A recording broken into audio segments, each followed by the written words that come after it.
আসসালামু আলাইকুম। তো দেখতে পারতেছো আমি বাসায় ছোট্ট একটি জায়গায় কোয়েল পাখি পালন করতেছি। আমি নতুন একজন উদ্যোক্তা। নতুন জীবনের ১ম কোয়েল পাখি লালন পালন করতেছি।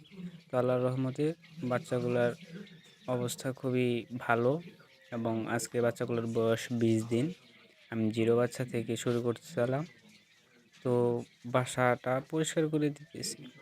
তুষগুলো সব বাইরে রাইখা নতুন তুষ বসাইয়া বাচ্চা কিছুগুলো আনছি আর কিছুগুলা বাইরে রাখছি।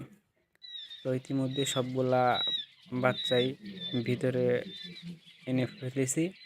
তো দেখতে পারতেছো এক একজনের কাণ্ড, মানে নতুন তুষ পাইয়া পা দিয়া ফালাই দিতেছে লাথিয়া। তো দেখতে পারতেছো রোদ্র থেকে আনছি, তার জন্য একটু দাঁড়িয়ে রয়েছে, ঝিমাইতেছে রোদ্র থেকে। আর ভিতরে তো ঠান্ডা আবহাওয়া, তার জন্য ঝিমাইতেছে। আর যেগুলো একটু এখনো তাপ রয়েছে তারা তো তাদের নিজেদের কাজ করতেছে। তো আমি এই বাচ্চাগুলোকে এখন 15 দিন থেকে কি ওষুধটা খাওয়াই পানির সাথে। প্রতি লিটার পানির সাথে 2 মিলি করে বনফিনিল, যে এই বোতলটি আছে তরল, 80 টাকা করে মূল্য। আমাদের যে কোনো দোকানে পেয়ে যাবা। সিরিজ দিয়ে মেপে 2 মিলি করে প্রতি লিটারে 2 মিলি করে দিয়ে দিতে হবে। তো হালকা ঝাঁকিয়ে সব কিছু তৈরি করার পর পানি দেওয়ার পরে যে পানি খাইতেছে। অনেকক্ষণ পানি খায়নি, কারণ আলাদা একটি খাঁচার মধ্যে রাখছিলাম বাইরে, তার জন্য। তো দেখতে পারতেছ এখন খাবারের যে আমি 2 নমুনার খাবার দিই, 2 রকমের।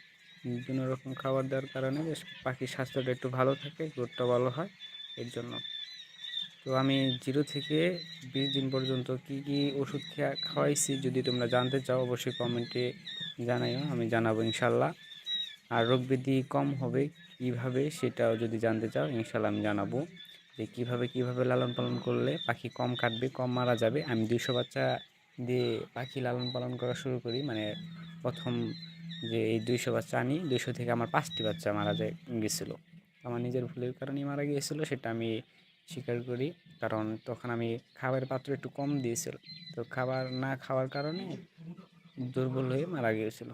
তো আজকের ভিডিও এই পর্যন্তই। যদি নতুন খামারদের বা নতুন ভাইদের কোনো সাহায্য লাগে অবশ্যই কমেন্ট বক্সে নক করো, আমি ইনশাআল্লাহ সাহায্য করব বা চেষ্টা করব।